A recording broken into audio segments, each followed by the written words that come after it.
fucking thing. All right, guys, welcome back to Men of the Spirit.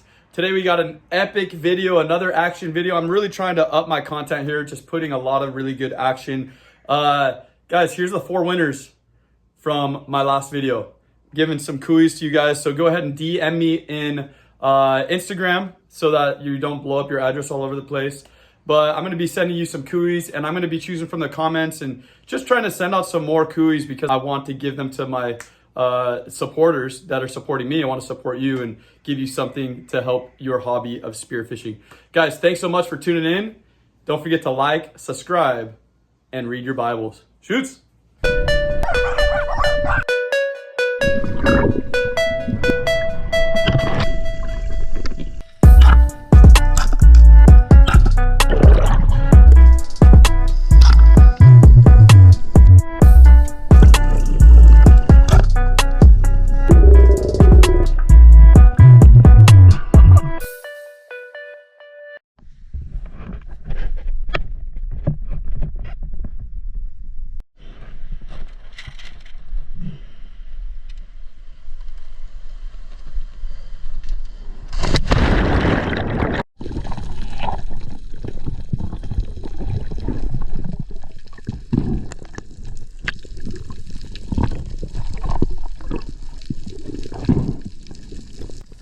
Welcome back, everybody. Thanks so much for the support. Thanks for clicking on this video. Hope you learn a thing or two or just enjoy watching the content. So this video, you can see all these fish. That's a great sign. That means that this is going to be a very fishy dive. Super, super clear water. And if I were to have got every fish that I hit in this video, it would have been one of my best dives ever. Unfortunately, a lot of my personal records here rip off. So right here, this would be a personal record a la Ihi for me. Look at that fatty on a 3-prong. And I hit it in the body. It rips off. I see where it goes. I'm tracking it down. And I get another opportunity. Right here, you can see it poke its head out right there. And then come back and I don't take it. It swims away. I never see it again. Oh, I was kicking myself for not shooting it with my gun, but I want to try and get it with a 3-prong. Meanwhile, Lucio gets this fatty moo, a nice 5-pounder. And now I've missed my alaihi, and Lucio has this huge moo. And it's hard not to compare yourself to your dive buddies, but you got to just go out there, have fun, and just be grateful when your dive buddies catch something nice. And some days you're the one that gets the nice fish, and some days it's your partner. So Lucio got this super nice moo, and I'm really happy for him. My next dive, I'm able to go down and see this uhu. You can see I'm just tracking it back and forth, waiting for it to give me a nice broadside shot, a little bit closer. I don't want to hit any of those other fish.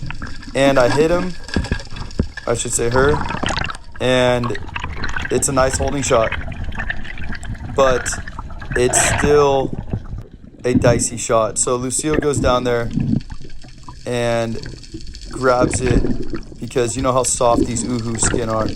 Their flesh is super soft. So he just goes down. He's thinking about shooting it, but he doesn't want to blast his cap right into the rock. So he just grabs it, pulls it up, and secures it all the same.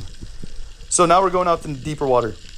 And this is about 60 feet. This Omilu comes right in, and a nice stone shot. I love when they just shiver like that. That means you got a good shot. You're going to see later on this barjack papio, man, does the same thing, but then ends up ripping off. So trying to dive bomb this moo right here, lining up. It's broadside. I go to take the shot, and I just miss it. You know, I reviewed the footage, and he matrixed me. I tried to track him a little bit further ahead, and he just turned the opposite way. Here Lucio dives down. I didn't show his clip. I didn't get him shooting this, but he dives down, gets an Omilu as well. So I go down to free his shaft, but sometimes some bigger fish come in. So I notice he has a secure shot, and I'm looking around to see if anything bigger comes in, and unfortunately it does not. So now we got some fish already. We got an uhu, a couple Omilu, and a nice 5-pound moo. So starting off a great day.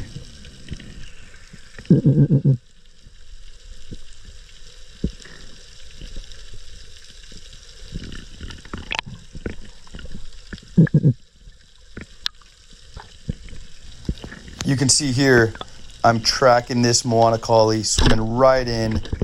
I thought that was a perfect shot, about an inch away from a stone shot, but it just wiggles off. It rips through. You could tell my shaft was stuck on the rock, so you really got to get a nice placement on that. If you're not going to stone it, you got to at least hit center body so it doesn't rip off. I was going for the stone shot, and unfortunately I hit too close to the top of its back and it ripped off. That would have been one of my personal record Moana collies right there. Here I see this uhu. There's a male and female. Obviously you can't get the male on Maui, but there's the female, the red, swimming around, and I could have shot this, but I already got one, so I want to wait for a bigger one if I'm going to shoot another uhu.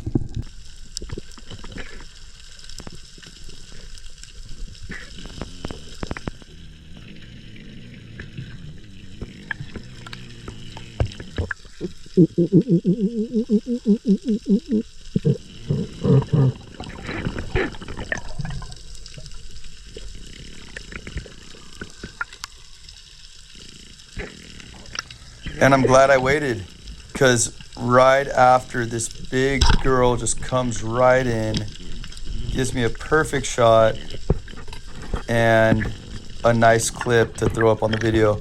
So got a nice fish, and I love stuffed uhu. So this is one of my favorite fish on the reef to harvest. Lucio's coming up.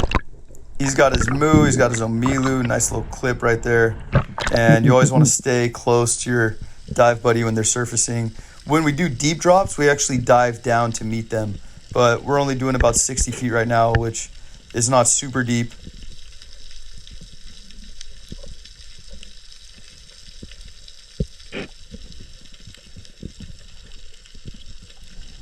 Here I got another opportunity on a moo, so you could see he's over there, he's curious, and I'm probably making a little too much movement, a little too much eye contact, so I try and look away like I'm not interested, but I look right back. He's giving me the broadside shot, start creeping over to him, and I take the shot, I hit him, and rips off. So again, third fish ripping off right here, and I'm just bummed. But I'm stoked that I got these fish, so I'm not complaining. I just would have had a couple personal records if I kept on to them, had better shot placement. So, you really got to be patient. This is good reflection for me. I got to work on my shot placement. Lucio, meanwhile, hits this Moana collie. There's another one that comes in, and I could have shot that, but I don't want to blast my roller right into the reef. And on top of that, I came down to free his shaft, so it'd be kind of messed up if, I just shoot my own Moana collie and leave him to go grab his shaft. I don't want any dangerous situations. Better to take care of your dive partner's gear than get a fish, because that could be dangerous. He's having to dive down right after having a deep dive. Anyway, we're taking care of each other. We're getting each other's fish, and this barjack, boom, comes right in. That to me looked like another just great shot, but again, the shaft is too high up. I missed the stone shot. I'm thinking it's gonna hold, so I'm just swimming up instead of swimming towards the fish, and right there it rips off. Oh, another fish that gets away. So overall, a great day. Nothing to complain about, but definitely got to work on that aim so I could start harvesting these fish instead of just wounding them and leaving them in the ocean.